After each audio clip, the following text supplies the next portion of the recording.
जय परम देवर श्री श्री ठाकुर परम अध्याय जगत जननी श्री लक्ष्मी माँ परम पूज्यपाद श्री श्री बड़ोदा परम पूज्यपाद श्री श्री आचार्य सभी को श्री चरण में मोर अनंत कोटि प्रणाम निवेदन करे। इष्ट परिवार सभी को श्री चरण मोर भक्तिपूत प्रणाम। आज मातृ सम्मेलन में उपस्थित थिबा समस्त मोर स्नेहमयी माँ मानी परिचालना करुवा सम्मानीय माँ एवं वरेण्य व्यक्तिवृंद एवं प्रत्येक को मो हृदय भक्ति भरा रानंदित जयदु एवं यथाविधि प्रणाम निवेदन कर। आज मोर सौभाग्य मोर चिर परिचित बालघाट मंदिर में आज आम जुलाई मातृ सम्मेलन माँ 133तम जन्म वार्षिक तार जो श्रावण परिक्रमा तार आज 10व दिवस यही क्रम आज ये मातृ सम्मेलन आउ विशेष कर मातृ सम्मेलन विशेष मो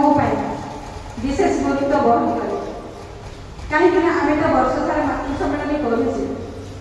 किंतु ये श्रावण मासर मातृ सम्मेलन ताहा अनन्य अभूतपूर्व आउ ता सहित ये जो मंदिर बालघाट मंदिर के प्रांगण में जो मातृ सम्मेलन जो भी परम प्रेम श्री ठाकुर माँ आउ आचार्य सहित स्वयं विराजमान तेणु मोर ये सौभाग्य ठाकुर आज मत ये पाखे रखी जो दारु ब्रह्म आउ नर ब्रह्म उभय को दर्शन कर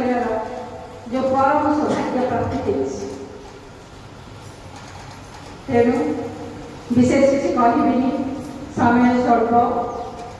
ये तत्व ज्ञान कथा कहने माँ अच्छा से विस्तृत भाव में आपको कहले केवल मोर जो ठाकुर जो उपलब्धि निकट कही निश्चय ना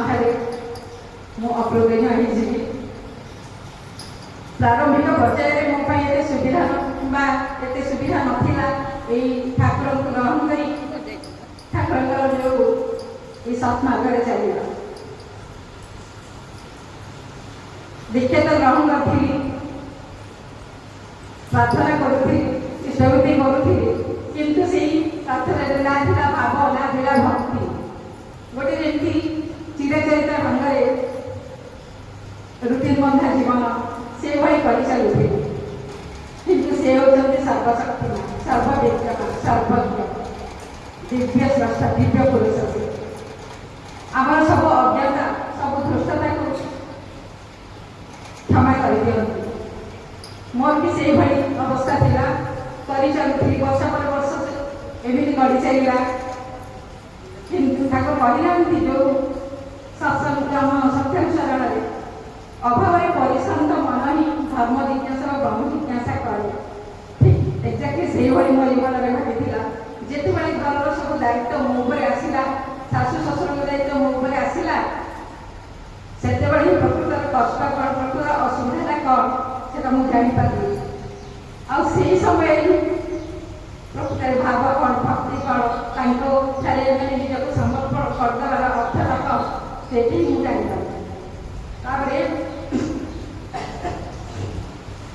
मुझे जापारी मुझे आकुल नवेदन करे पिला पढ़ापढ़ी होता मुझे एका रही घर संभाले बाबू तो बाहर कर्ममय जीवन से कहीं ना मोर सुविधा असुविधा करने मो पाखे कहीं न था मुझे केवल ठाकुर करे आकुल नवेदन करे प्रार्थना करे बसे सी भितर के मोर भाव आसिले मुझे जापारा मैं किसी समय मुझे सारा दुनिया को मैं बाहर काठी बसे घंटा घंटा बसे मन कथा कहे कहते बिंदु जे देले से सिंधु ढाई ठीक से ही भाई से कर मोर परिवार को आज कहला आखिर लुहा से अच्छी भी ये जगह मुझे रखी मंदिर सी मोर आत्मा मोर हृदय सहित पूरा आंगे निकट जड़ित हो मंदिर जीवन एकदम छोट छोट खुशी को बांटा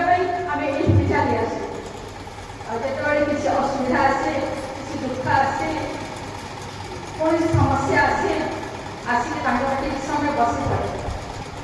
ତାଙ୍କୁ ମୁଁ ଚାହିଁଦେଲେ କିଛି ସମୟ ଅଟକଳିଲା କରିଦେଲେ ଗୋଟେ ଯେମିତି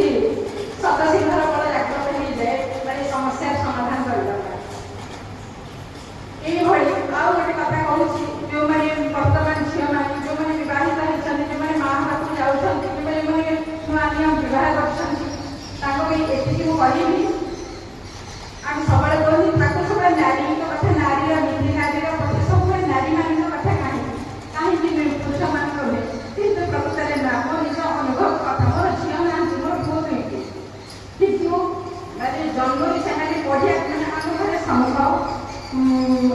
ବାହାଠୁ ଆରମ୍ଭ କରି 2 ବେଳ ପ୍ରାର୍ଥନା ପରେ 2 ବେଳ ଗ୍ରନ୍ଥ ପାଠ, ଏଇଟା ଆଜି ପର୍ଯ୍ୟନ୍ତ 35 ବର୍ଷ ହେଲାଣି କେବେ ଗୋଟେ ଦିନ ବି ବନ୍ଦ ହେଇନାହିଁ। ଆଉ ଏଇ ଯେଉଁ ଗ୍ରନ୍ଥ ପାଠ, ନାରୀର ନୀତି ସତ୍ୟାନୁସରଣ, ତାର ପ୍ରଭାବ ଏତେ ବେଶୀ ମୁଁ ନିଜେ ଅଙ୍ଗେ ନିଭେଇଛି। କାରଣ ସେଇଗୁଡ଼ା ପଢ଼ିନି ମୋ ପିଲାମାନେ ଯେତେବେଳକୁ ବଡ଼ ହେଇଛନ୍ତି, ଆଜି ଦୁନିଆରେ ମୁଣ୍ଡ ଟିକେ ଚାଲିକି ଗୋଟେ ଜନପ୍ରଣରେ ଯାହା ବି ଠାକୁର ତାକୁ କରିଛନ୍ତି, କେବଳ ତାରି ପ୍ରଭାବ। କାରଣ 2 ଜଣଙ୍କୁ ଛୋଟରୁ କୁହାହେଇଛି, ଜଣେ ସତ୍ୟାନୁସରଣ ଯେତେବେଳେ ଜାଣିଲା ଜଣେ ସତ୍ୟାନୁସରଣ ପଢ଼ିବ, ଜଣେ ନାରୀର ନୀତି ପଢ଼ିବ। ଏଇ ପଢ଼ିବା ଦ୍ୱାରା ଏଇ ଯେଉଁ ତାଙ୍କ ଜୀବନରେ ଯେଉଁ ବୟସରେ ପିଲାମାନେ ବିଭିନ୍ନ ପ୍ରକାର କରିବସନ୍ତି, କାର୍ଯ୍ୟ କରିବସନ୍ତି, ସେଇଟା ତାଙ୍କ ଇଚ୍ଛା ସେମାନେ କରନ୍ତି, ସେଇଟା ଗୋଟେ ବୟସ, ଏଇଟା ଅଟୋମେଟିକାଲି ହେଇଯାଏ। କିନ୍ତୁ ଠାକୁରଙ୍କର ଏଇ ଯେଉଁ ବହି ପଢ଼ିବା, ବାରମ୍ବାର ପଢ଼ିବା ଭିତରେ ତାଙ୍କୁ ଏଇ ଜିନିଷଟା ଏତେ ନିଜ ଚରିତ୍ରରେ ଏଇଭଳି ଚରିତ୍ର ହୋଇଯାଏ, ସେମାନେ କୌଣସି କୁକାମ କରିବାକୁ କେବେ ଯିବେନି। ବରଂ ନାରୀ ପ୍ରତି ତାର ଯେଉଁ ନାରୀମାନଙ୍କ ତାଙ୍କର ସମ୍ମାନ ବୋଧ, ସେ ତାଙ୍କର 100 ଗୁଣ କ'ଣ 100 ଗୁଣ ବୃଦ୍ଧି ପାଇବ। ଏଇଟା ସମସ୍ତେ ବସିଥିବା ମାନେ ସମସ୍ତେ ଏଇଟା ଆଗେ ନିଭେଇଥିବେ। ଏଇଟା ମୋ ପାଇଁ ନୂଆ କଥା ନୁହେଁ। ସେଥିପାଇଁ ମୁଁ ଆଜି ନିଜକୁ ଏତେ ଧନ୍ୟ ମନେ କରୁଛି। ମୋର କୋଉ ଜନ୍ମର ପୂର୍ଣ୍ଣରେ ମୁଁ ଆଜି ଠାକୁରଙ୍କୁ ଗ୍ରହଣ କରିଛି। ମୋର ଯେତିକି ଯୋଗ୍ୟତା ନାହିଁ ତାଠୁ ବହୁ ସାହସ ମୋର ଠାକୁର ମୋତେ ଦେଇଛନ୍ତି। ତେଣୁ ଆଜି ଏଇ ସମସ୍ତଙ୍କ ସାମ୍ନାରେ ମୋର ସ୍ୱୀକାର ପ୍ରଭୁ ନିଶ୍ଚୟ ଗ୍ରହଣ କରିବେ। ବେଶୀ କିଛି କହୁନି, ସମୟ ବହୁତ ସମସ୍ତଙ୍କର ସର୍ବବିଧ ମଙ୍ଗଳ କାମନା କରି